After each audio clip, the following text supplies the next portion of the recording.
In the fast lane now at over 300 kilometers per hour. We're in the American zone with karts.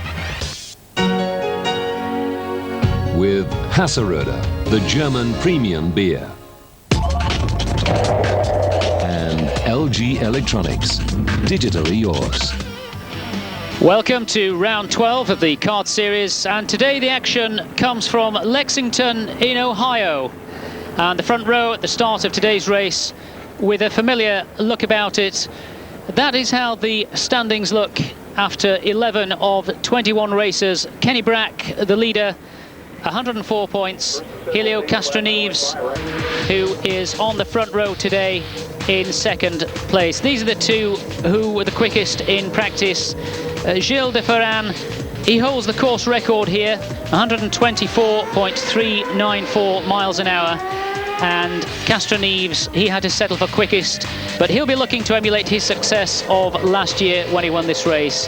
Dario Franchitti, who's third overall in the standings, he'll be looking to do well here today as well.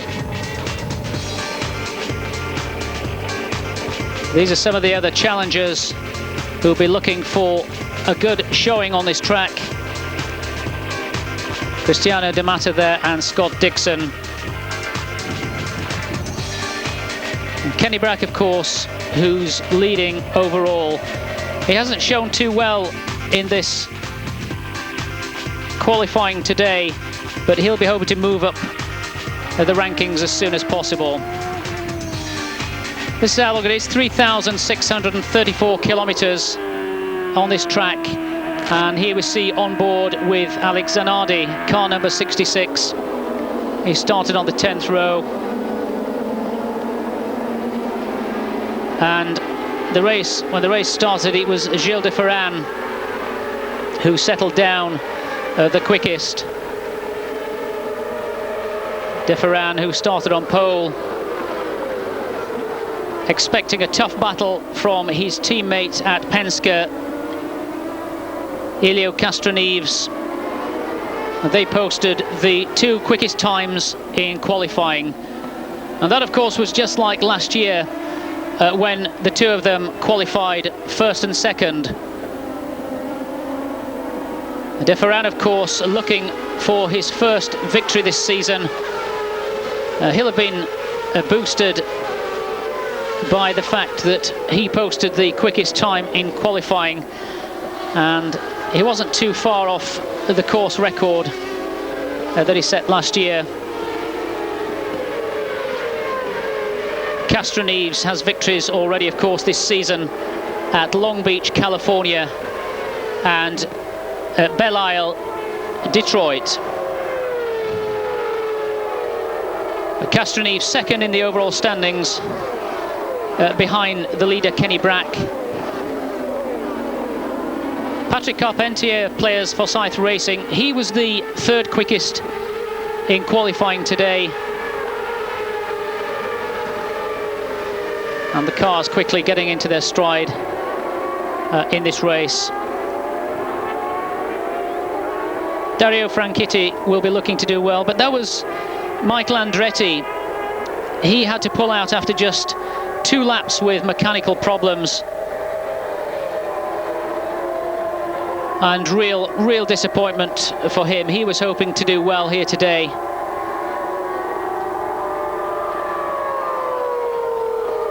But an early end to him.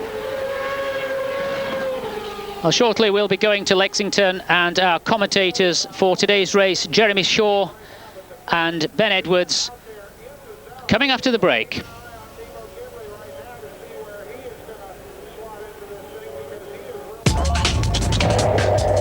With LG Electronics, digitally yours.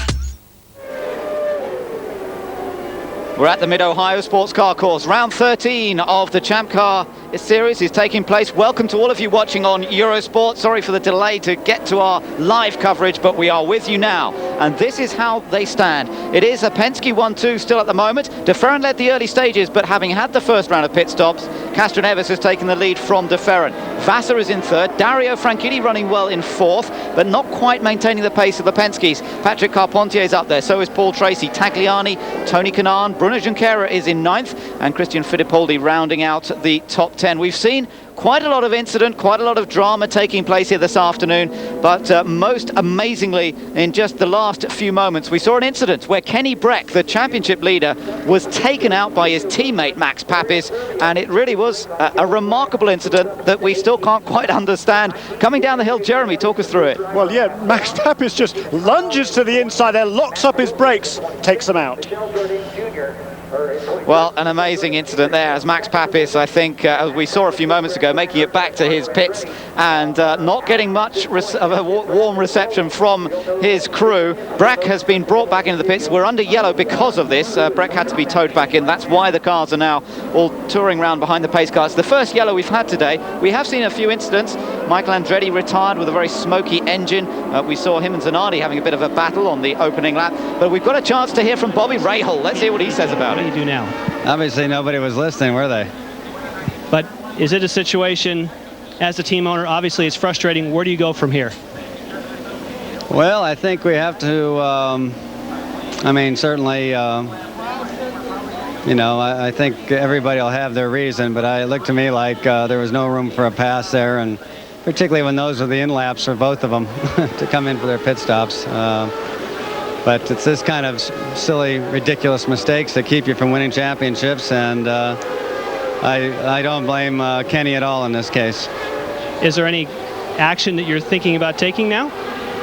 I don't know, Jan, it's too early to tell. It just happened, didn't it? All right, thank you, Bobby. Well, interesting comments from Bobby. He's not amused, is he? There goes the restart. We're back under green, and Castroneves is ahead of De Ferran. De Ferran taking advantage of the restart to get past Fernandez. That's exactly what he needed, because otherwise Castroneves could disappear into the sunset. Max Wilson is the car. Oh, he's hit him! And Vassar's been hit by Jourdain, and Franchitti gets past Vassar. So Vassar, and he's damaged. Oh, what a shame for Vassar. He's been driving brilliantly here all weekend. He can't believe it. Almost in frustration, he drives into the tyre barrier.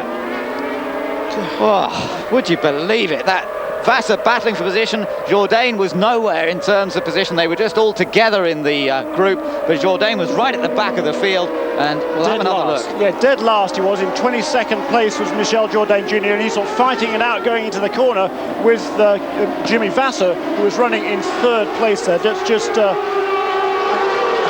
I'm speechless. What is wrong with these guys? Max Papis and now Michel Jourdain Jr. apparently just bonehead moves there, and Jimmy Vassar, poor guy. Here's a replay now. You can see there's a couple of lap cars there, and Jourdain there is on the outside. Vassar goes down the inside. Michel Jourdain Jr. doesn't even see him, just slams into the corner without even looking, and there is Jimmy Vassar. And here's a replay from on board from atop the scene. You can see Vassar, sure, yeah, he comes from a long way behind, but it's a pretty clean pass in my view, and Jourdain should have been paying attention. He wasn't, and he takes out the third place car.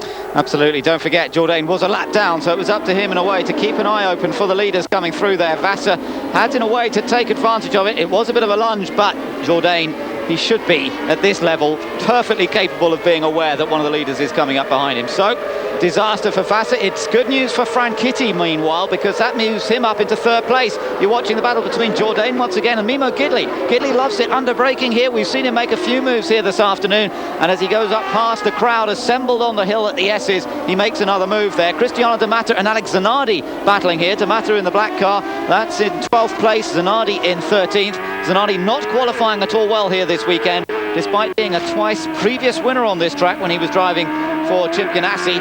This weekend didn't get the qualifying set up right and has been battling in the race itself. And you're riding on board with Alex, chasing after Cristiano De Matter. That's right, and good board. We've seen some good pictures already from Alex Zanardi's car, and he's trying to get past full position there. It's the battle for 12th place now between De Matter and Alex Zanardi. Mimo Gidley, meanwhile, has joined in on that battle as well. Oh, got a bit sideways over the curb on the exit of turn 1. I think he kept it together. No, he didn't keep it together at all. There goes Gidley, and we just saw him get a wheel up on the curb, and I thought he might get it sorted, but he didn't, and sure enough, he made a mistake there earlier in the race, and he's done it again. That's a great shame, because he's been racing hard all afternoon.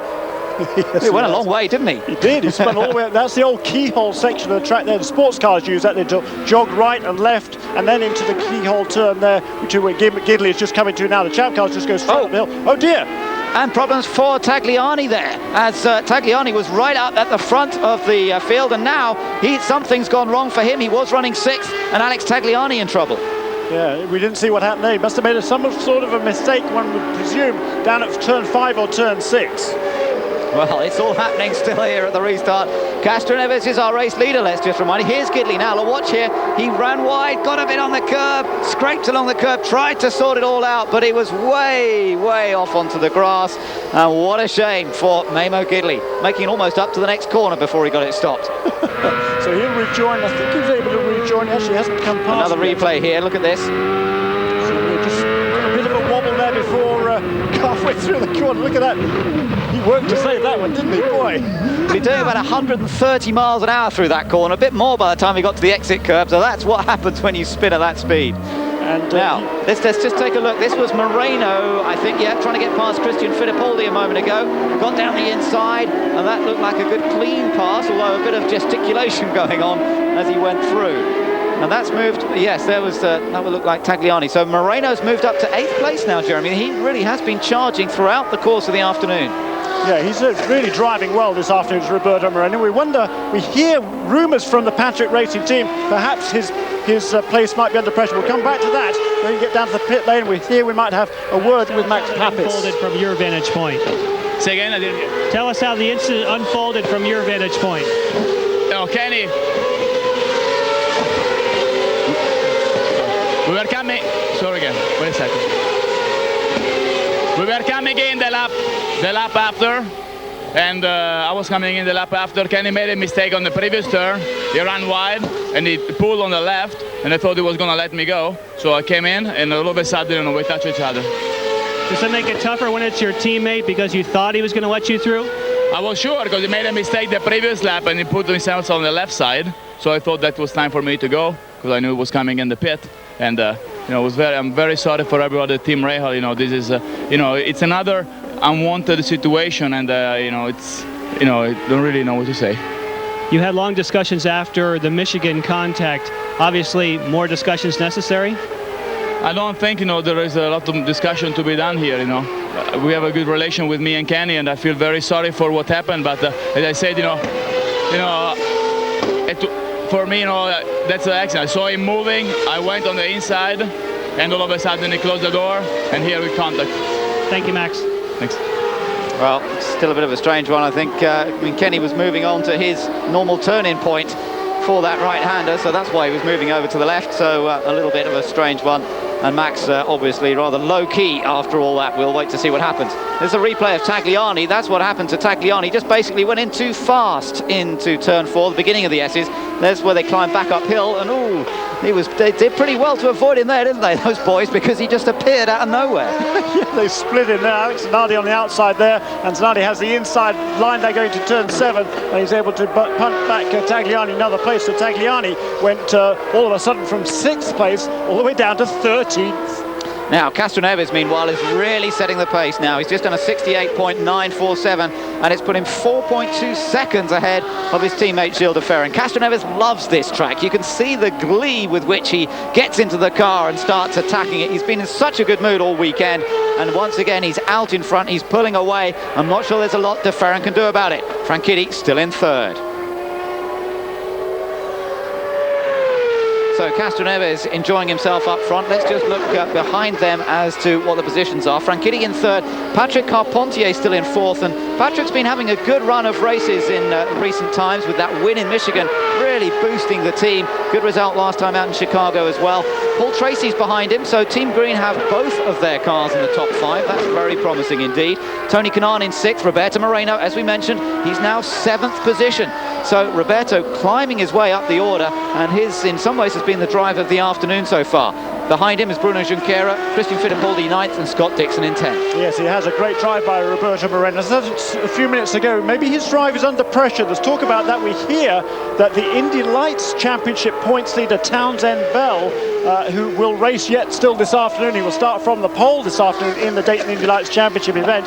He is going to test for Patrick Racing on Monday here at Mid-Ohio, and there's even talk that he might take over that ride for the remainder of this season, so we'll see. So Roberto Moreno could well be driving for his career here this afternoon. Well, I have to say, he's been doing a very good job of it this afternoon, and we now switch our attentions to Alex Zanardi, running on board with him. He is down in 12th position, so a potential 1 point for him at this stage in the race, and he's chasing after Cristiano D'Amata, Scott Dixon just a little further ahead, and Christian Fittipaldi in 9th place. Coming through the left-hander, turn number 1, through here at 130 miles an hour, as we said, building up the pace as they head up towards what's called the keyhole.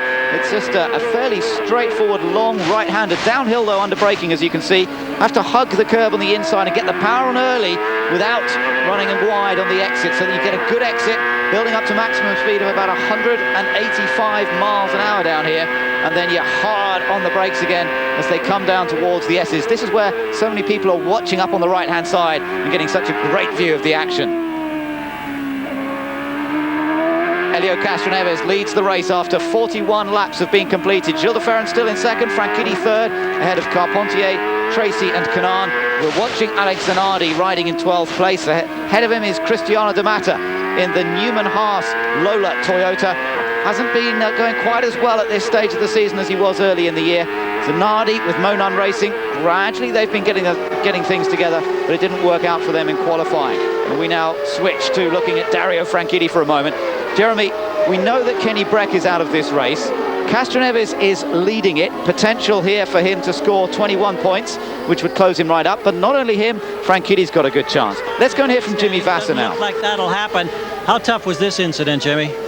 Well, we haven't got hardly any points since Japan. I seem like I keep having these interviews with you, Gary, while the race still goes on. But, you know, the Patrick team had his good car today, and we done a good job all weekend. And I reckon we were first in class, but you know, lap cars in between us, you got to get through them. And you know, it was my understanding that that they're going to, you know, from the drivers' meeting and everything, that they're supposed to yield to, you know, to the cars that are on the lead lap and racing for the lead. And I haven't seen the video. I mean, I felt like I was up on the inside of Jourdain, and then he came down on me, I guess. But you know, I have to see the video really before I pass judgment. But it's just unfortunate again. But we had a good car. You mentioned first in class. Is there anybody out there that's capable of beating the Penske cars today? No. There you have it, boys. As simple as that from Jimmy Vasser, and I think you have to say that is the case. At the moment, there's 4.5 seconds between the two Penskes, but behind them, there's still another 7 seconds back to Dario Franchitti. That's the measure of their domination at this event. Yeah, and the top 3 all have Reynard Hondas, of course. Here's another replay of the Breck Pepis incident. You can see him coming down the back straight there into turn 4. They turn right there, they turn left now over the top of the hill. This is where Max says that Kenny makes a mistake.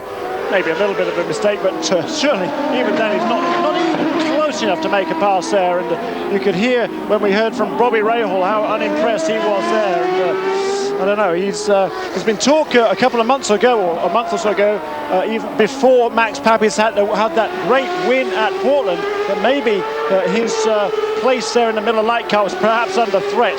It sure as hell he's going to be after this afternoon's performance, I can tell you. Yeah, he's lost a lot of brownie points on that one, hasn't he? He's going to be really struggling. Second place for De Ferran at the moment. Third place for Dario Franchitti. Patrick Carpentier in 4th, Paul Tracy in 5th, and Tony Kanaan is in 6th position. Roberto Moreno still on that charge. He's in 7th place, and Moreno only just behind Tony Kanaan last time around. Memo Gidley is in 17th place, and we're riding on board with him once again after his afternoon of drama and action. The next one he's going to be chasing is Maurizio Guterman, and I think there's a little bit of damage to the front wing on the left-hand side. Looks like the flap may have become a little loose, Jeremy, as a result of that bumping across the grass. Yeah, one of those excursions across the grass brought that loose, and that'll give him quite a bit of understeer here, and that makes it very, very tough indeed, particularly this corner here. It's the fastest corner on the track. That, of course, is where he went off the road earlier on as well, and that car will become increasingly more of a handful as that becomes more and more loose. Just a quick note though about Kenny Breck. He is actually back out on the racetrack. He is running now, but he is 3 laps behind in 22nd place. So not really, I don't think, any realistic hope even of a point-scoring finish for Kenny Breck. But he's hoping against hope. He's going to stay out there and see if there is a high rate of attrition. Maybe, just maybe, he can get a point or two toward that championship quest. That's right, and perhaps even learn a little more about the car. As we said, there's very little testing, virtually no testing allowed now mid-season for these teams. So an opportunity to stay out on track when they've been struggling a little bit with the Lola setup here at Mid-Ohio. Perhaps it will be valuable to them. Got another road course coming up next week at Elkhart Lake, Road America. So perhaps they can learn something by staying out for the remainder of the race. Memo Gidley, he continues around, 17th place for him. Up front, Castroneves seems to have this race very much under control. 4.8 seconds his advantage last time around over Gilles de Ferran, and de Ferran must be frustrated to be in the same position as he was last year, starting from pole, leading the first stint, then seeing Castroneves go ahead and apparently unable to hold him back. Dario Franchitti's third, Carpentier fourth, then it's Tracy, Canaan, Moreno, Junqueira, Fittipaldi and Scott Dixon. With Hasseröder, the German premium beer.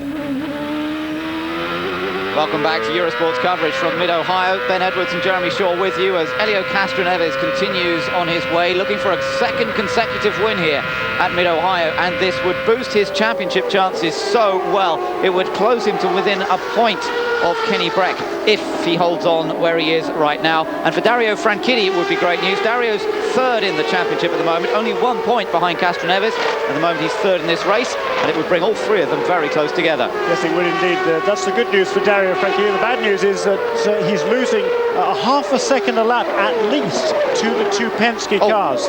Whoa, look at that. That's Bruno Junqueira trying to make a move on Roberto Moreno. That's the battle for 7th place, and Junqueira had a good look there, didn't he? But it didn't quite come off, and he got out of it, which was sensible of him. It didn't quite look like the opportunity, so he settles back in place. Our race leader has completed 47 laps. There he is, Helio Castroneves, charging away up front. His lead just over 5 seconds to Gilles de Ferran. It's a bit cloudy here at Mid-Ohio. A little bit of a chance of rain, there's no doubt about it. There is a possibility of rain, but the track has remained dry so far throughout the course of the race after the thunderstorms that we had this morning. Just taking a look back at the race so far. Castroneves, our race leader. Most laps led so far by de Ferran, but it won't take much longer before Castroneves goes ahead on that one. The biggest move has come from Oriol Servia, who started last and is now in 15th position.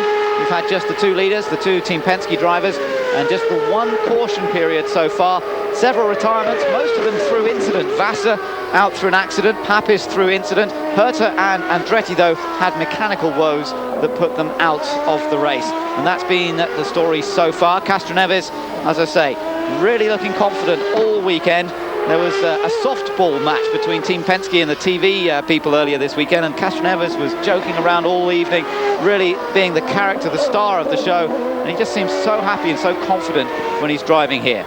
Looking at Patrick Carpentier, here's another man who's pretty happy and confident at the moment, Jeremy. That's right, a streak of 3 races where the players' team has been on the podium. That started off in Toronto when Alex Tagliani scored a career-best second-place finish. Next time out at Michigan, this guy, Patrick Carpentier, his first ever win. And then last time out in Chicago, Patrick followed that up with another brilliant second-place finish. And Tagliani, meanwhile, he's scored points now in the last 5 races, having scored just 1 point in total from the first 7. Yeah, good quick lap from Carpentier last time around, and he's closing up a little bit to Franchitti, which is interesting. You can see Dario just ahead of him in the shot there, so that could develop in a battle for third. And Patrick's birthday is tomorrow, so he would love to celebrate that with another podium finish here at Mid-Ohio. And it's interesting just watching him walking around the paddock. You can almost see that load of expectation has been lifted off his shoulders. He's walking around more jauntily, more happily, having taken that win at Michigan, another strong result last time out, and now he can really attack all the time. Had his best ever road course qualifying session here yesterday. That's right, and after a dismal start to the season, he didn't score any points at all from the first 6 events. He's now up inside the top 10. He's 9th in points is Patrick Carpentier, and as you say, his 30th birthday tomorrow, and he'd like nothing better than a top 3 or 4 or 5 finish once again here at Mid-Ohio. Well, we've seen that problem with Serbia. Now, look at that pit board. Who's it being held out by for Dario? It's being held out by his fiancée, Ashley Judd, the Hollywood star. And she's working on the pit wall here today, holding out Dario's pit board. So, gainfully employed throughout the race. Yeah, hopefully she's not going to hang out the go faster sign, Dario. No, well, he's struggling for pace a little bit, although the last lap was a better one from him. That's interesting. Up the pace a bit, 68.3, that's better. He was beginning to come under a bit of pressure from Carpentier, but now he's beginning to pick the pace up. Here's that battle for 7th. Roberto Moreno in the Vistion Patrick Racing entry, up against Bruno Junqueira in the Target Chip Ganassi car. And Chip Ganassi team not enjoying the same sort of success as they have in recent years this season, of course, although Junqueira has certainly shone on occasion. He's been good here this weekend, but he was in the slower qualifying group. He was fastest in that group, but as more rubber went down in the second group, everybody went faster, and there wasn't an awful lot he could do about that. So he now here trying to attack Moreno. That's right, he's running in 8th place now, is Bruno Junqueira, and certainly for a first-timer here at Mid-Ohio, a pretty good performance all weekend long. He's been amongst the top 5 or 6 in just about every session. As you say, he was certainly hindered there by being in that first qualifying group, but he's running strongly now, and he is putting some pressure on that man in front of him here, Roberto Moreno. That, as you say, is the battle for 7th and 8th positions. Just ahead of them is Tony Kanaan as we get the overhead view past the pits and paddock areas. Quite a compact pit area here at Mid-Ohio, a track that's been around for some 40 years. It was first opened back in 1962, and there have been some 20 Champ Car events here since 1980, not consecutive all the way through, but the first ever Champ. Oh, and off, got big off for Adrian Fernandez, straight through the tyres and up onto the bank. Now, I'm not even quite sure where that is, Jeremy. It's at the bottom of the track somewhere. It's down, I think, where is it? It could be turn 4. It might be the end of the long straight. That's where Michael Andretti went off. Yes, it is. It's the end of the straight. You've got to assume there's some sort of a braking problem for Adrian Fernandez. Look, you can see where he went through the gravel trap there. You can see a thumbs up there from Adrian. That's great news as the kart safety team gets to him there, just checking out he's all right. And yeah, little big smiles there. That's smiles of relief, I can tell you. Lon Bromley just came in there to the left of the screen. He's the sort of the guy on the left there. He's the head of this kart safety team. They do a sensational job. And look at that, the full course caution is out, and boy, what an impact for Adrian. Look at that, the brakes were locked up, so wow, look at him here. Look at the I mean, he just flew across the gravel trap, didn't he? He was dead straight, so he didn't roll. Wow. And look at the way, the amount of energy that car still had as it went into the tyres. That's amazing. He was able to get all the way through that gravel trap there and still hit the tyres with quite an impact there. And it looked like the brakes were locked up, didn't it? So I don't know, unless he somehow jammed it sort of into a low gear to get those wheels to lock up. We'll have to have a look at that one again, but we saw Michael Andretti have that massive accident at that same place a few years ago. Maybe a rear brake failure or something like that, Jeremy, that led, he locked the fronts and perhaps the rear brakes. Oh, we're hearing stuck throttle perhaps. Yeah, really, stuck throttle we hear. Well, yeah, it sounded like he was on the rev limiter there, and boy, what a shake-up for Adrian Fernandez. It's great to see him there, getting out of the car, albeit somewhat gingerly. That's a heck of an impact, and look at him waving to the crowd there. He again has a lot of supporters here. He used to drive for the Tasman Motorsports team, Steve Hornstein. They were based in Hilliard, just an hour or so away here. A lot of support.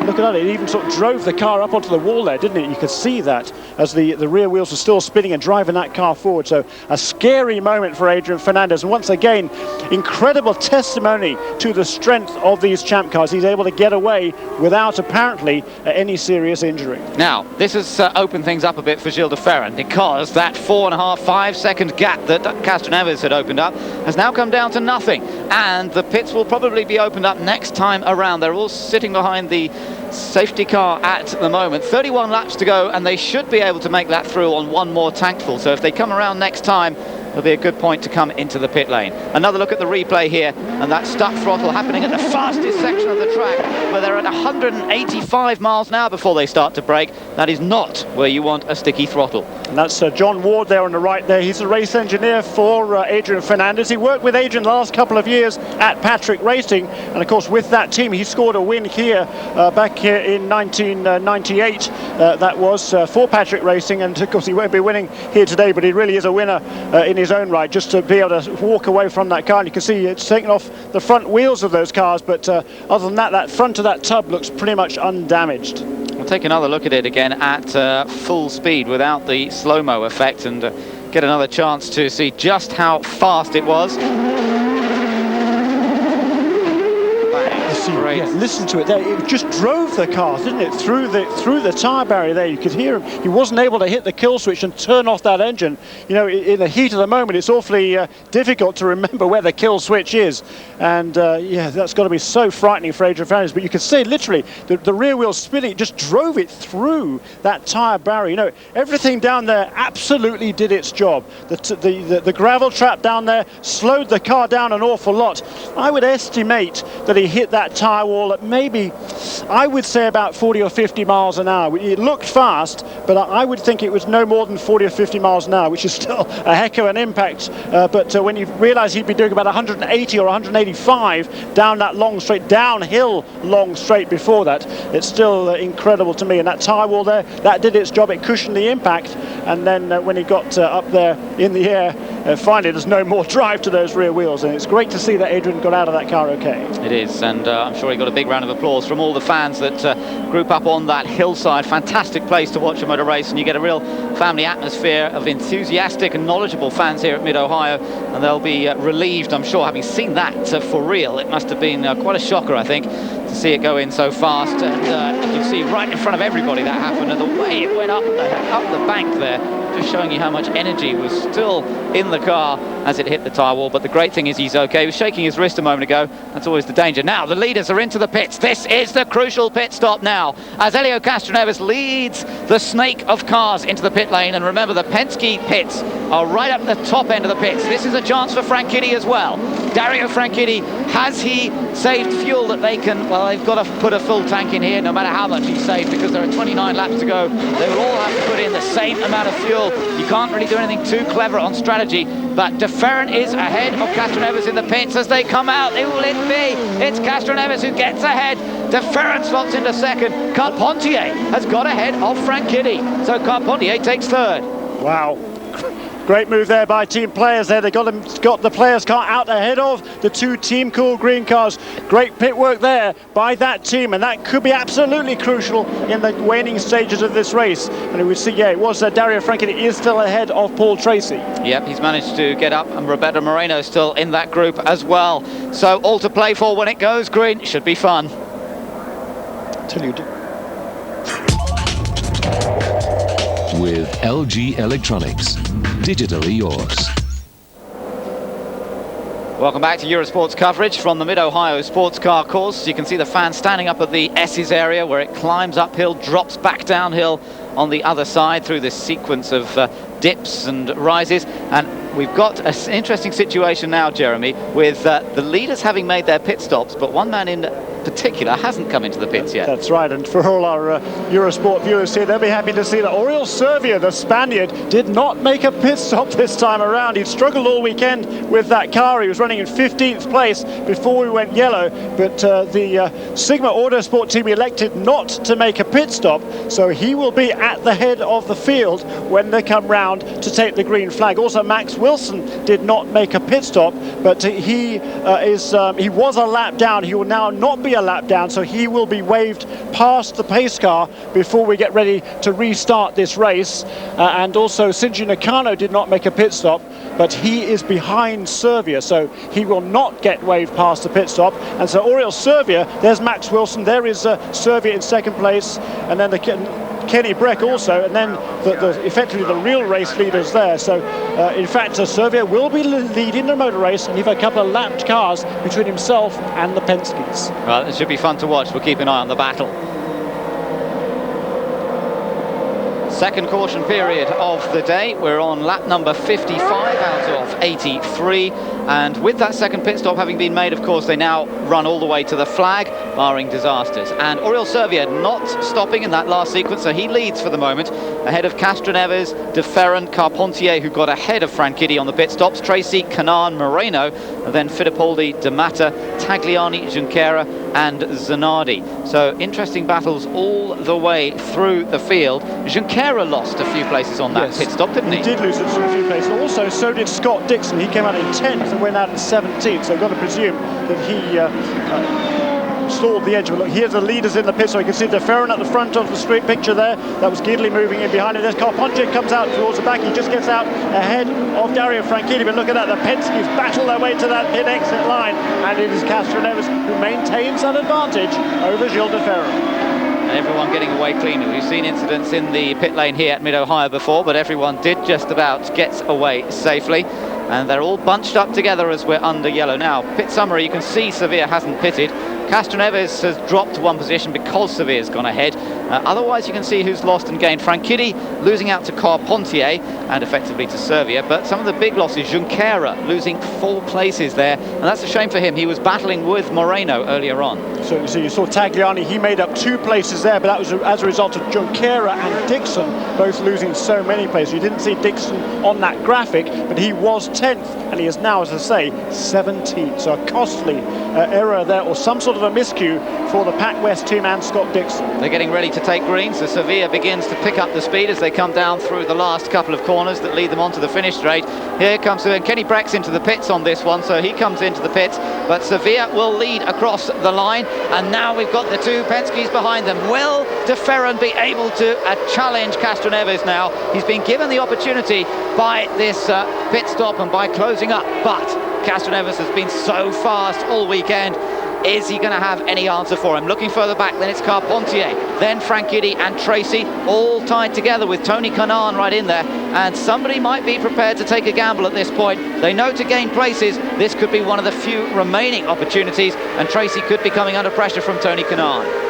That's right, and 26 laps to go now, so they should be able to run a pretty good rich fuel mixture, which will give them plenty of horsepower. They'll be able to race as hard as they can to the finish of this race and not worry too much about saving fuel. That's good news, certainly for the drivers, because they love nothing more than having full fuel, full power, but 850 horsepower with these Champ Car engines, and go for it and try and make some passes and move up as high as they can in the remaining laps of this race. There's Roberto Moreno tucked in behind Tony Kanaan. Behind him is Christian Fittipaldi in the blue Newman Haas guys. Teammate Cristiano D'Amato right behind, under attack from Alex Tagliani.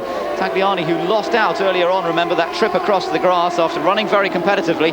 He's down now in 11th place, and Bruno Junqueira is behind him as well. Watch for Junqueira, because he should be further up. It was only the slow pit stop just now that has dropped him back down the field. Sevilla stays out. He's still out in front of this race. We're still waiting for him to make his second pit stop.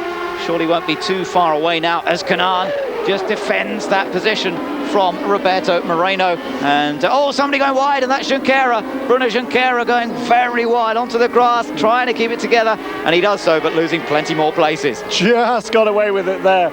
And keeps it away from the tyre wall, back out on the road. Now we see Roberto Moreno there trying to make a challenge on his fellow Brazilian Tony Kanaan, and that is the battle now for 7th and 8th places. You've actually got 4 Brazilians in a row there. You've got Kanaan, Moreno, and then Fittipaldi and D'Amato. So the Brazilians certainly represented well in terms of numbers and, of course, in terms of talent. You've got 2 Brazilians up front in this race, Castroneves and De Ferran, even if it is a Spaniard, Oriol Servia, who for the moment is leading. Yeah, and taking full advantage of the fact he's got a low, relatively small load of fuel, so it's a nice light car there for Oriol Servia, and making hay while the sun shines. He's pulled well away now from the 2 Penske cars of Castroneves and De Ferran. That's the good news. The bad news, of course, is that Oriol still will have to make a pit stop. It is a moment of glory for this guy, and Tom Waringa's Sigma Autosport team, Dave Luff there, the English guy, a lot of experience in Formula 1, going back to the Lotus days back in the 60s and 70s, and Dave Luff is a technical director there to the Sigma Autosport team, and good to see. Oriol Servia is a really likeable guy. He's a heck of a driver too, and on several other races here he's been up at the front this season. Not really legitimately perhaps today, but he is taking his chance in the limelight and enjoying every moment, I'm sure. Roberto Moreno has a little look, but not a serious one, down the inside of Tony Kanaan, really just sort of moving around in the mirrors to try and unsettle the younger Brazilian, but Tony's not going to be caught out by a trick like that. Still in 7th for Kanaan. Tracy just ahead of them, doesn't seem to be able to quite match the pace of Franchitti and Carpentier, who for the moment are staying with the Penske's, which is good news. So we've got a bit of a closer battle up front than we had earlier on.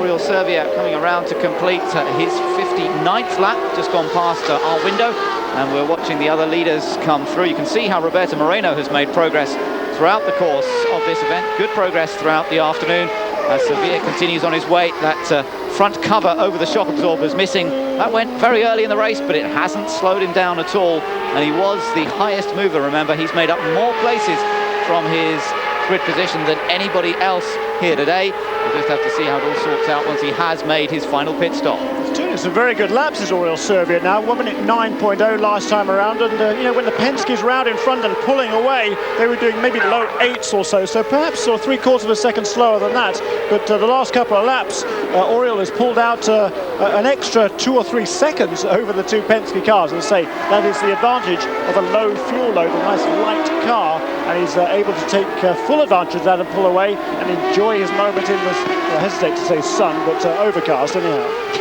But it's still dry. That's the key thing for these guys who are out there. Cristiano D'Amato, we're just looking at him a moment ago, and D'Amato, who's had a bit of an up and down season, as we mentioned, starting off with that great victory in Mexico and a second place in Long Beach. Hasn't had a result like that for a while, despite a 4th place at Michigan. Everything else has not gone his way. Sevilla leads for the moment, won't be for much longer. Castroneves and De Ferran are still battling as Penske teammates.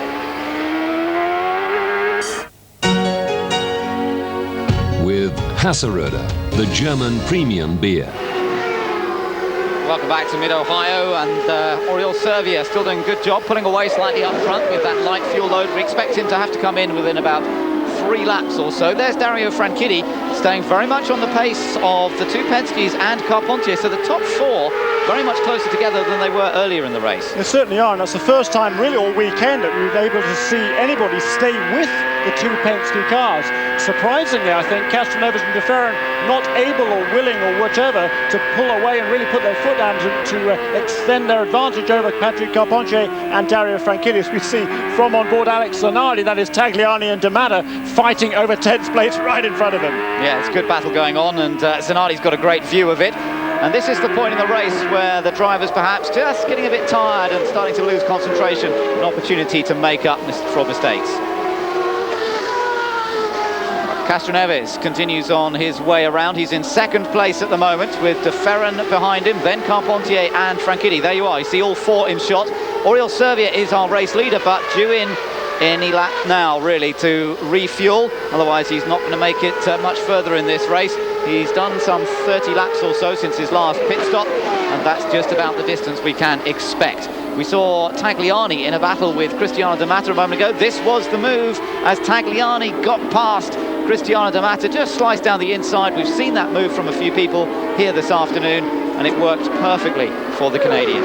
And then now finally Castroneves being able to just edge away just a little bit from Gilles De Ferran. But I've got to tell you, Oriol Servia is doing a heck of a job at the front of this field. He's doing 1 minute 8.49 last time around, and that was competitive with anything the Penskes have done all race long. So he's certainly stepped up the pace as he's got himself in the lead of this race as Oriol Servia. We haven't seen much of him, but he's really doing an excellent job at the front of the field. He stays out, he's coming past our commentary position, still not coming into the pits. He's opened up just under 10-second advantage over the others since the last restart, and that's good stuff indeed. That is great stuff. It was, you know, once the Penskes had got clear of some traffic after that caution period, there was about a 4-second lead that Servia has had. But as you say, it's now almost out to 10 seconds, so he's pulling away and really doing an excellent drive from Oriol Servia. Well, we've seen Helio Castroneves and De Ferran really dominating the event once again here this weekend. Okay, they're under a bit more pressure now, but it's going to be hard for anyone to really see them beating them. Since last year as well, it was much the same. They started 1-2 last year and finished 1-2 the other way around. Castroneves beating De Ferran. Looks as though it may well go that way again. They led every lap last year, and they haven't led every lap this year because, of course, Servia has led quite a few laps now in this midsection of the race. But Team Penske seem to love this place. They have more wins here than any other team. Penske's taken 5 victories here in the past over the 20 years that they've been coming to Mid-Ohio. The next best team to them, Newman Haas, with some 3 victories. Ganassi's had 3 wins as well, but Penske really seem to love this place. Alonso Jr. has had some good success here in the past as well. The winner of the race back in 1994 and in 1995. They had back-to-back victories then. It looks as though they're going to take back-to-back victories once again this time around. There's Servia going through the shot, our race leader. There's Castroneves, who will be the race leader once Servia's come into the pits. And De Ferran, Carpentier and Franchitti, all 4 of them still relatively close together. high speed down towards the S's here. Hard on the brakes for Sevilla, and despite bits flapping around in front of him, it must be a bit distracting seeing that lead, whatever it is, part of the shock absorber, I think it is, waving around in front of him. Can't be very easy having that floating around, but it doesn't seem to slow him down at all. Doesn't it? Another quick lap again for Oriol Servia. 1 minute 8.337. That's his fastest lap of the race. And I don't have it. Unfortunately, we don't have a chart to show us the fastest lap of each of the drivers in this race. But the quickest time I had for the race leader, Elio Castroneves, before that last round of pit stop, was at 1 minute 7.9. And when De Ferran was leading the early stage of the race, oh, there we are, great, thank you very much. They're the fastest laps of the race, so it's Elio Castroneves there, turned a string of quick laps, as you can see, with Gilles De Ferran chasing him as hard as he can, but not far behind those now is Oriol Servia, turning some excellent laps. On board now with Memo Gidley, we've got Scott Dixon right behind, these two battling for 14th position, as Sevilla's team now getting ready for their man to come into the pit lane after his run up front, which sadly is not going to be for very much longer. There are 18 laps left to go here at Mid-Ohio on this 2.2-mile road course, 13 turns, where there's really no rest for the drivers. Watch Dixon here trying to go wide to get a good run out of the keyhole and perhaps then get an opportunity to overtake Memo Gidley on the next straight. Two young drivers really establishing their reputations here in 2001. Memo Gidley, the American, and Scott Dixon, the New Zealander, who's certainly been a star turn on various occasions this year. Servia surely coming in this time. Let's watch him as he comes around the last corner. Yes, into the pits comes the Spaniard after his great performance up front, but this is where he now loses the lead and the Team Penske drivers go ahead. Refueling and new tyres, of course, for Oriol Servia. The question is, where will this bring him out? Now, he was in around 15th place, I believe, Jeremy, before all this these pit stops were made. I wonder if he's going to be ahead of that when he comes back out. He's going to come out amongst people like, I think Fittipaldi will have gone past, Zanardi will have gone past, so he's going to come back out, fairly similar sort of position. He's going through, that was Tagagi 13th, so he's going to come out at about 15th position, I think. Yeah, still, but you know, it's worth it just to run out the front, get a bit of air time, and just show that he can do it. I mean, he pulled away there, flawless drive, while he was out the front of the field from Oriol Servia, despite the fact he has been struggling all weekend. As you also said, Ben, the distraction of that shock cover blowing off, and that what looked like some sort of airline there, just hanging around, flapping in the breeze, and really aiming to really distract his attention, but none of that for Oriol Servia, and wherever he finishes now, he'll have had a good day in the office. Great view, looking back at Scott Dixon here from Memo Gidley's car, really gives you an opportunity to see how close they run, and they're doing speeds of 130, 140 miles an hour, great stuff. And look at the climbs and dips, beautiful scenery, the trees around this track. It's a track that reminds you of places like Brands Hatch and Alton Park in the United Kingdom. Very similar nature, real difference of corners as well, some very high speed corners, turns 1 and turns 11 particularly, and then some tight sections as well. Perhaps that's why Dario Franchitti likes this place so much. He's always qualified in the top 5. He hasn't won this race at Mid-Ohio, came close a few years ago, but Montoya managed to get ahead of him on the pit stops, so Franchitti had to settle back, and in fact had a few problems, had a slow puncture on the car as well, which hurt him, and he dropped down to 3rd position. But he always seems to go well here, and these would be very useful points for Franchitti if he stays in 4th place. And we're into a sequence of races coming up that really should suit Dario. Look at these tracks that's still to come on the calendar, and look at the number of points that he's scored at them. Places like Road America, where he took his first ever win. Houston, he's always scored well. Vancouver, which is coming up soon as well. He scored 43 points there over the years, and he really does like this next sequence of events. And of course, up amongst those is a new oval in the United Kingdom, Rockingham. And although he might not have won on an oval yet, I'm sure that he's going to look forward to racing on sort of home territory there at Rockingham. He certainly is, and he was out there for a promotional visit last week, and I think that created a lot of interest amongst the British media there. He's really looking forward to plying his trade once again in his homeland. He hasn't raced there for quite a few years. The last time he will have raced in the British Isles would be in the DTM Championship, the V8 championship with Mercedes back at, what, 6-7 years ago. Yeah, around 95, 96 when he was doing that, so he's looking forward to that opportunity to race at Rockingham. And Alex Barron was with us briefly yesterday. He actually tested at Rockingham last week and said it was a very impressive track indeed. We saw some very high speeds, averaging over 200 miles an hour. They're going to be very fast at Rockingham. It's going to be pretty dramatic stuff when the champ cars come to the UK. So we're looking forward to that. Look at this battle. That is Bruno Junqueira there, just involved in a battle with Guterman. He's just passed him for 16th position. Might be a long way down after that earlier mistake, but he's still overtaking cars. Climbing up under the bridge, there is the view from on board with Maurizio Guterman. He's had a bit of a quiet weekend, hasn't really managed to get it together. The Pac West team not running on Friday, as we mentioned earlier, after those contractual difficulties with Toyota. They seem to have been sorted out and they are now competing again. Let's hope they continue throughout the rest of the season. There is Memo Gidley coming through, and in fact, yes, Gidley, Dixon, now Junqueira. So the two Target Chip Ganassi cars running pretty close together. Yes, they are. They've both been off the road at least once so far. Look at Dixon there, got a good run this time on Memo Gidley, but can he make a move to the inside in turn 2? No, he can't. Gidley holds that position just ahead of this group of cars. That's Junqueira right behind Dixon. Just ahead of this group is Michel Jourdain Jr., the infamous Michel Jourdain Jr., perhaps, who is one lap down in 19th place. And ahead of them is Oriol Servia after his pit stop. Adrian Fernandez has made it back to the pits after that frightening looking accident when it seemed as though the throttle stuck open at turn 4, and hopefully we're going to get a chance to speak to Adrian, a former winner at this track. He won a couple of years ago on the 1998 race. Let's hear from Adrian now. Adrian, it sounded like the throttle may have stuck. What happened down there? It was a major brake failure. When I went to brake there, the pedal went all the way to the floor, and then what happened is also accelerates, you know, because it goes all the way down.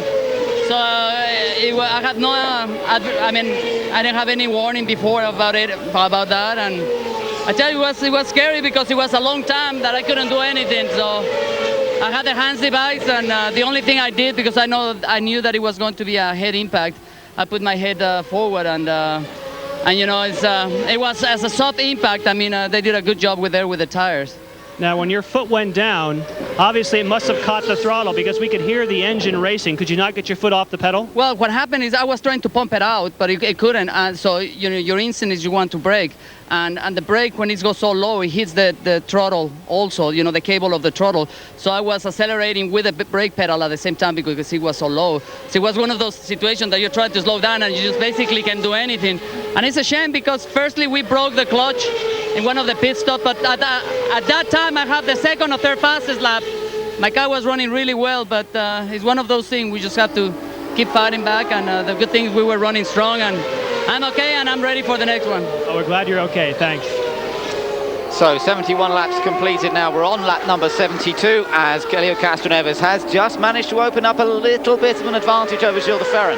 They are up front and Castroneves has opened up a 2.2 second lead over de Ferran. Carpentier still close behind in third. Franchitti in position in fourth, but so far it doesn't look like we're going to see anyone make any big attacks amongst the top four. Then there's that gap back to Paul Tracy in fifth, Tony Kanaan in sixth, Roberto Moreno is 7th, in 8th place is Tagliani, 9th Fittipaldi, 10th Cristiano D'Amata, 11th now Alex Zanardi, 12th is Toru Takagi, the Japanese driver, then it's Servier in 13th, Gidley, who we're looking at now with the battle of Scott Dixon, this is 14th, 15th, Junqueira 16th, and Maurizio Guterman in 17th. That's right, and the only other runners at this stage, Max Wilson's a long way back in 18th, he's on the lead lap, and one lap down we've got Jourdain and Nakano. We have Kenny Breck still running around 3 laps behind, and 21 cars therefore out of the 26 starters still running at this stage.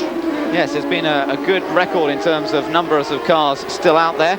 And for the moment it looks as though it is going to be Team Penske's day yet again at Mid-Ohio. They developed a great setup last year. It's interesting, Gilles de Ferran talking in the press conference, he was asked how did it seem that as soon as Gilles and Elio joined the Penske team, then they came here for the first time as a team last year, they had a great setup. And Gilles said, well, in fact, right when they first got together and he joined the Penske team, they sat down, Toru Takagi's off.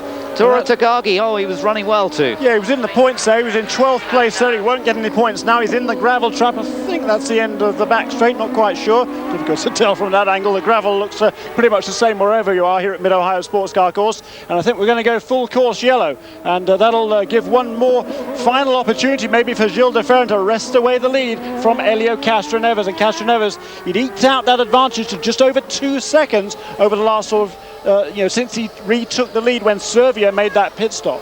At the moment, though, the caution is not out. We've just got the white flag with a red cross to show that there is a safety vehicle out on the course. So no full course caution at this stage. No, we'll see what happens. They've got local yellows down there. They may be able to clear the car away without going full course. It's turn 2, actually, the keyhole turn there. He's off the road. It's a really tricky location there. They'll try and see if they can get maybe one of the little cranes they have here. Maybe they can get the car out of the way that way. I don't think there's any way that Takagi is going to be able to rejoin the race.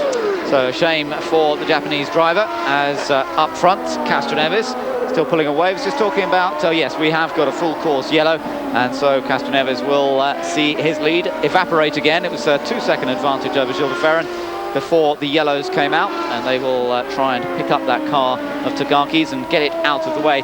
Just saying before that de Ferran sat down with the Penske engineers when he first signed and worked through quite a lot of what was required at different tracks, and certainly I think even from those early days when they first signed these two drivers, they were working on setups for somewhere like Mid-Ohio. They came up with the answers last year, and they've worked away at maintaining that advantage here. Now look at the replay. Christian D'Amata being passed by Zanardi, and then behind them off went Tagaki. Well, I think that was completely separate, but perhaps he just got a bit confused by what was going on ahead of him. Yeah, I don't know whether he was maybe watching Cristiano D'Amata run off the course there and lose that position there. So as you say, Alex Zanardi is now up into 10th place ahead of Cristiano, and Aurel Servia, after a great run today after starting dead last, 26th, is now up into the points in 12th place. Good effort from him. Tagagi's car getting taken away. We have 9 laps to go here. We're under caution. Castroneves is the race leader from Gilles de Ferran. Can anybody attack over the remaining laps? We're going to find out pretty soon.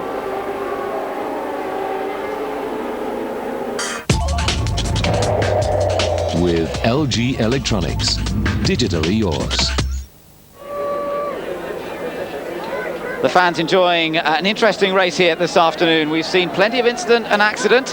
Helio Castroneves is race leader. There are 8 laps left. We're under caution. De Ferran will have another opportunity to try and sneak through. He had the lead in the early stages from pole position, but was beaten at the first pit stop, and Castroneves has had it pretty much his own way since then. Carpentier in 3rd, Franchitti in 4th. Good opportunity this for both Castroneves and Franchitti to close up to Kenny Breck in the championship. Kenny Breck will be well out of the points after suffering an incident with teammate Max Papis earlier on today. So plenty to play for. Castroneves in great shape. There is Tora Tagaki, who's just got out of his car. Oops, and almost getting clouted by his car. Yeah, that's Dr. Terry Trammell there, the chief orthopedic surgeon of CART. They're trying to get Tora out of the way, and Tora for some reason resisting, and then finding out exactly why Terry was trying to get him to move. So luckily no incident. That'd be a bit embarrassing, get an injury after you get out of the car when you're hit by your own car, but no, that was thankfully averted there. And here we are now back on board with Helio Castroneves. He, of course, he took the lead on lap 29 and has led since then. So I think whatever happens now, he will have led most laps in this race. So if he can maintain that advantage over Gilles de Ferran, he will score 21 points from his work today here at the Mid-Ohio Sports Car Course, and therefore will close to be within 1 point once again of the FedEx Championship Series points leader, Kenny Breck. Yeah, that would be quite something as the championship goes into its latter third.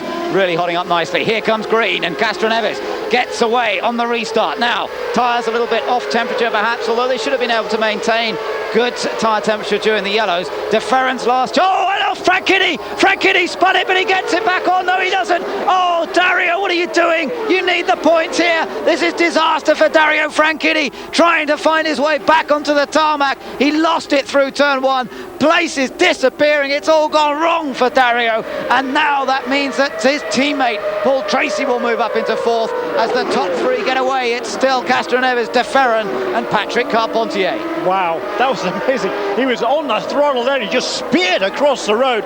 Thank goodness no one was coming through that cloud of tar smoke. Let's again here, look, you can see him here. He gets no, he doesn't get a wheel on the exit. He just loses control. Look at that. Tony Kanaan just avoided Dario Franchitti as he spun to the inside. Oh, it was just on the power as he accelerated out of turn 1.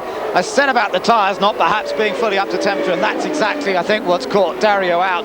But that is a big mistake to make at this point in the championship, and that's going to hurt him so badly. He's going to be so furious about that one. What a shame for Dario Franchitti. Ashley Judd down there on the pit board, and that's, well, all that information is probably completely irrelevant now. He's right down the tail of the field, and she will be just as disappointed, I'm sure, as Dario.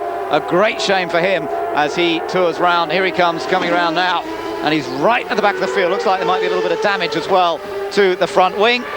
And, well, it's a bad afternoon at the end of it all for Dario Franchitti. Looks like he's struggling with the handling of it too. The car not working as well as it should do after bumping across the grass. Castroneves made a good job of the restart though, Jeremy, and he looks comfortable. Yeah, he certainly did. Absolutely no problems for this man. He's been very comfortable all day. He stayed within touch of his teammate Gilles de Ferran in the early stages of this race, just as he did last year. He was able to do one more lap before making that first pit stop. That was the crucial thing. He was able to do one more lap at speed, then make a very nice clean pit stop and get out ahead of Gilles de Ferran, and he's controlled the event from there on in. He has indeed, and it looks like he's going to become another two-time winner at this track. A few drivers have done that in the past. Bobby Rahal, Teo Fabi, Michael Andretti, Alonso Jr., Alex Zanardi, all two times winners at Mid-Ohio. Only one driver has won it on more than two occasions, and that's the great Emerson Fittipaldi. Well, today Castroneves could make it two, and you certainly wouldn't have bet against him for next year, the way that Team Penske have been running here for the last two seasons. We're on board here with Memo Gidley, 12th place, a point on offer to him if he stays in that position.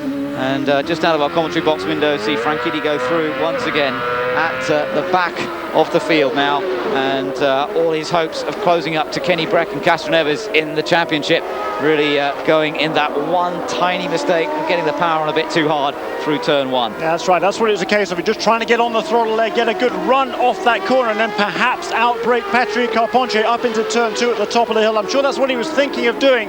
Unfortunately, he neglected to make it through the corner. He was on that throttle so hard, got a bit of wheel spin at the back, it just looped the car around, and disaster for Dario Franchitti. Meanwhile now, there's his teammate Paul Tracy. He inherits that fourth position and trying to hold on ahead of the guy behind him there, the Hollywood car of Tony Kanaan. Across the line, there's just 4 laps to go here at the Mid-Ohio Sports Car Course under cloudy skies, but we've seen no rain here this afternoon, and despite it being a track that's difficult on which to overtake, we have seen plenty of action. There is Dario, again just struggling. That damage to the front wing, I'm sure, is making that car understeer hugely. You can really see him struggling.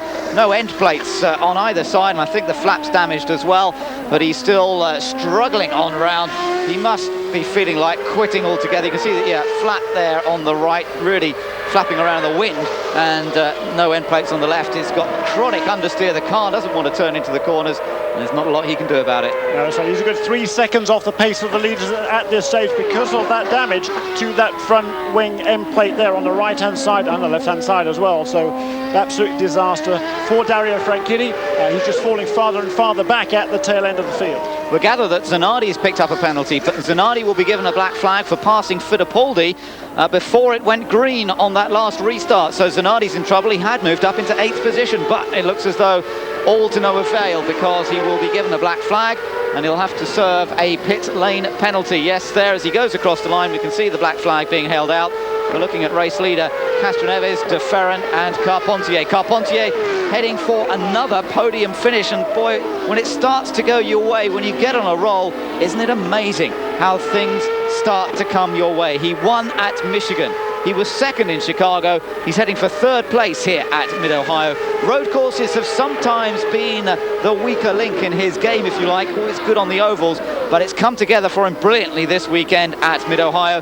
He was 9th in the championship coming into this race, and this will move him up a little bit more, and that really is good news for the Forsyth team.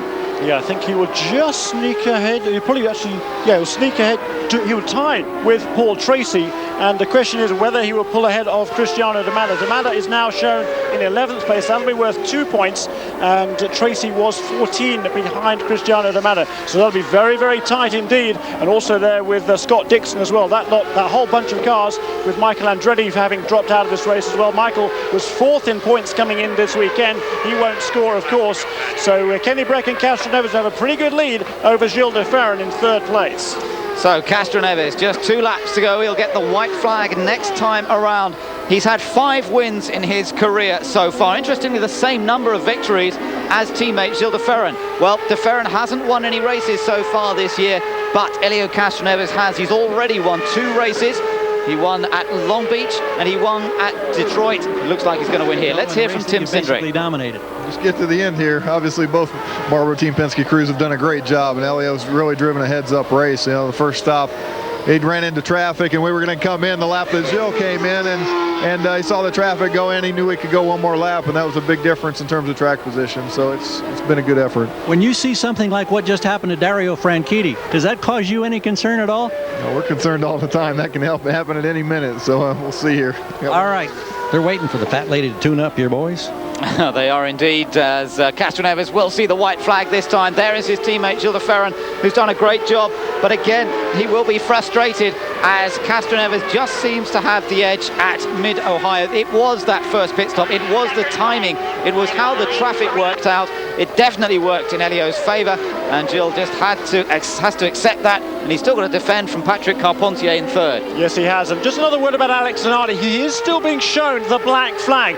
The previous time around, he did let Christian Fittipaldi regain that position. I think the team is hoping that he's able to redress the balance there. That was the advantage he gained at that green flag, but it doesn't seem to work. The black flag is still hanging out, and he's still going to have to make a pit stop. I'm sure Mo Nunn is arguing that case in the pit lane, because if he does come into the pit stops, he's going to fall completely out of the points from the 9th place where he is right now. In the meantime, this man, Helio Castroneves, just over a mile to go now. He's coming back up the hill, up Thunder Valley, toward the checkered flag, Ben. The 26-year-old, the enthusiastic Brazilian, really the man who climbs the fences at the end of his races when he wins. I'm sure he's going to do that again here today. It is going to be the win at Mid-Ohio for the 2nd year in succession for Helio Castroneves. Great performance. Gilles de Ferran continues that Penske domination. 2 years in a row they've finished 1-2 in exactly the same places. What a brilliant performance from this team with their Reynard chassis, Honda engines on the Firestone tyres that everybody uses, and their very own development tweaks that they put on these Reynards, working perfectly. And the team really delighted with the performance of this young man. He's matured so much over the last 2 years of driving with the team, and he is making the most of being one of the best teams in the paddock. Just across from our pit. Yeah, great performance. Look, he's absolutely elated here. Number one, he signals to the crowd in the grandstands on the end of the back straight. Here's Roger Penske. Roger Penske, it's got to be so rewarding to dominate and get a 1-2. Well, it was a great last couple of days for us, and certainly Elio and Gilles did a super job, and to see 1-2 here that last year, that shows we got a little bit of strength still, but again, it's a long season. You know, the good news today was that Brack had a problem. We really closed up on him because he's been doing a terrific job, but it's a credit to the team and Tim and all the guys, and certainly Elio. My hat's off to him for a great drive. Congratulations. Thanks. Team Penske were the most successful team here at Mid-Ohio before they even came in this weekend, and that just continues. That's their 6th victory at this track. I'm just looking out of the window here to survey the fence. I think the fence is about to come under attack here at Mid-Ohio as Helio Castroneves makes his way around here. Big crowd giving him a huge hand, of course, and then once again, he's another graduate of Steve Horton's Tasman Motorsports Academy, if you like. They were based here in Hilliard. He raced in Indy Lights for that Tasman team. He and Tony Kanaan. Kanaan won the championship that time, but it's Helio Castroneves who has the upper hand here in the champ cars. He's driving for Marlboro Team Penske. That's always a good enough in itself, and here he comes out of the car. Yeah, here he comes. Castroneves looking for the nearest fence and dashing over. Here he comes. He's got to do it. It's become his trademark, and Helio Castroneves absolutely delighted to win for their 2nd year in a row here at Mid-Ohio. That's great news. That's tremendous news. You know, they started at the beginning of the season. They said they were going to fine him $500 every time they did that. And in fact, after he won at Long Beach, they did actually fine him, but they later rescinded it. Finally, some common sense hit the kart organisation. They rescinded that, and he is now able to do that without a fine. And he just derives so much satisfaction and pleasure from that, and the fans love it. So the results: Castroneves and de Ferran taking the 1-2 for Team Penske and cleaning up the points. Carpentier, a great 3rd place for him. Tracy inheriting 4th after Franchitti's mistake. Good result for Kanaan. Moreno up there as well. Tagliani in 7th ahead of Fittipaldi. Sevilla did really well this afternoon, got into the top 10, and D'Amato finished in 10th place ahead of Gidley. And the final point scorer this afternoon was Scott Dixon. A race of changing fortunes, some great performances, not just at the front, but through that midfield. pointing out Roberto Moreno in particular. You said, Jeremy, he may be under a bit of pressure at Patrick, but he could not have driven a better race here this afternoon. No, he couldn't. A tremendous drive there for Patrick Racing. Look there, the final finishes there. Michael Andretti, of course, the first one out of this race. No points for him. And Max Papis there. Yeah, and Kenny Breck down in 20. He did finish in 20th place, but no points for Kenny Breck after being taken out by his teammate. But as you say, great effort by Roberto Moreno, and also Oriol Servia. Hats off to him and the Sigma team. Great effort, last to 9th. Yeah, that was superb indeed for Sevilla. Very much one of the stars of the show, as was this man, Helio Castroneves. Not a wheel wrong all day long. It's a tough track, this one, remember. Concentration, absolutely crucial. And the driver was talking yesterday about not only the physical effort, but the emotional effort of driving this track, the concentration required as well, and what you have to give to get the most out of it. And Helio's done it 2 years in a row. Look at the points now. 1 point the difference between Kenny Breck and Helio Castroneves. Gilles de Ferran's not far off. Franchitti could have been an awful lot closer. Yeah, that's right. He was running in, what, 4th place, wasn't he? That would have been worth 12 points, and that would have made him only 11 points behind Kenny Breck. Instead, he's 23 points behind. Look at this, how close those guys are there. Fittipaldi, Canaan, and Moreno separated by 2 points. Carpentier and Tracy, as we said earlier on, absolutely tied. Castroneves then celebrating once again as he is the king of the Mid-Ohio Sports Car Course. Now we've got a chance, I think, in a moment to catch up with Helio as he savours this victory. His 3rd win of the season, remember, and that means that both he and Kenny Breck have now taken 3 wins apiece. And with the Spider-Man is on the fence once again. Now listen, you're going to have to stop closer to your team so they can join you on the fence. You're 100 yards away from these guys, and they're just dragging, trying to get down here to join you. You're right, Gary, but I'm sorry. The excitement was too much, and this crowd was unbelievable. And wow, what a great race. What a fantastic. All of a sudden, I took my own decision, you know. Not going to stay one more lap. I knew I could do it. This is now on the first pit stop that proved to be the critical point and actually made it almost a rerun of what happened last year. Was that your plan? It's the replay. I thought it was going to repeat in this year, but no, I tell you, Gilles did a great job. Marvel Team Penske did a fantastic job, even more to get 2 cars in a row again. I finished 1 and 2. Let's keep going. Let's keep going. Any concerns, any close calls? Just last yellow because I was kind of with a 5-second lead and all of a sudden everybody packing up again. But no concern. Woo! No concern. Okay. He savors it, Jan. And with a very disappointed Kenny Breck. Kenny, I know you desperately wanted to score some points here this weekend. Tell us about the incident with you and your teammate Max Papis. I don't know what happened. I didn't see him at all. I had a knock on the rear wheel or whatever and spun around. That was it. I never even saw him. Your team boss, Bobby Rahals, here this weekend, just came over and put his arm around you. What did he have to say? No, he said he was sorry about everything, but I mean, it's not his fault. We've struggled here this weekend with the Shell 4, but we've done what we could, and we just came out very short. And we hung in there, maybe hoping for something to happen, you know, but it didn't, so that's the way it goes sometimes. Well, guys, we'll have a shot next week in Elkhart Lake. Well, he's still championship leader. He might have had a disastrous weekend, but he is still at the top of the table, and everyone else has to chase him down. Castroneves, you have to say, he's doing that.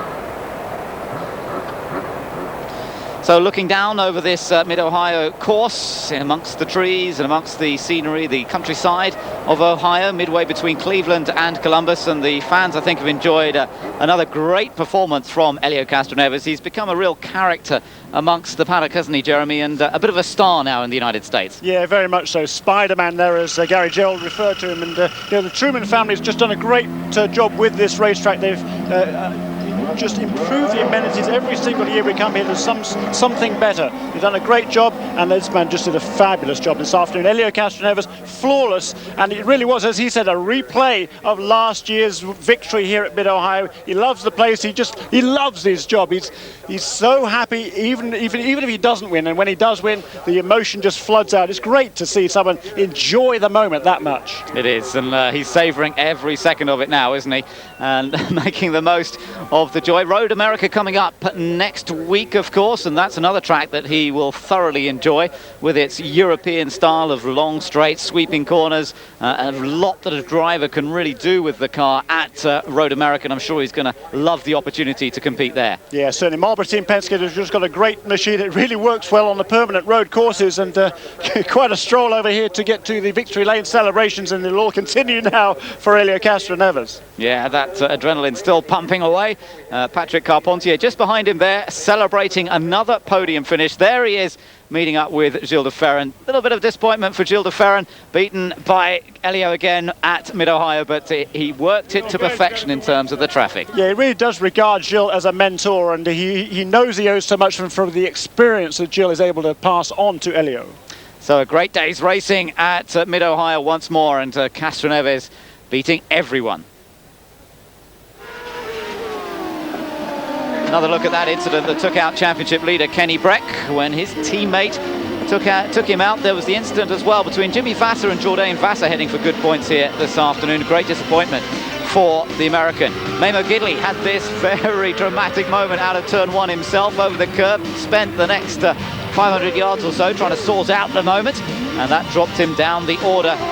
And also problems for Alex Tagliani. Tagliani did manage to recover to finish in 7th place despite this mistake, where everybody miraculously managed to avoid him. And then this very frightening looking accident for Adrian Fernandez when he suffered brake failure and mounted the grass bank behind the tyre wall. Severe led the race for a little while and performed beautifully to move up to 9th by the end of it, but Castroneves was the star of the show. Franchitti threw away a possible 4th place finish and some very, very valuable points. Jeremy, it's been a race of incident. Yeah, it's been a great race this afternoon. Tremendous excitement and another great drive from Helio Castroneves to move him up just 1 point behind Kenny Breck with 8 races still to go.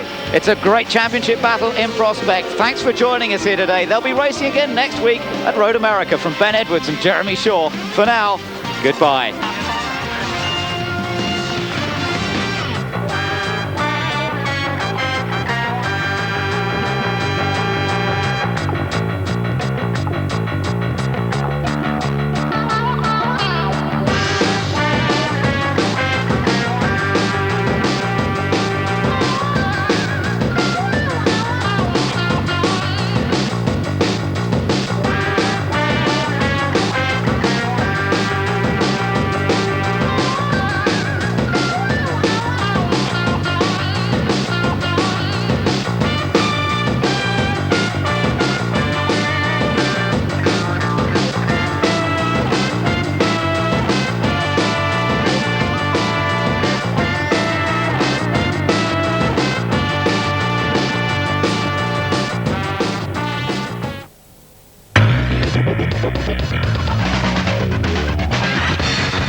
With Hasseröder, the German premium beer.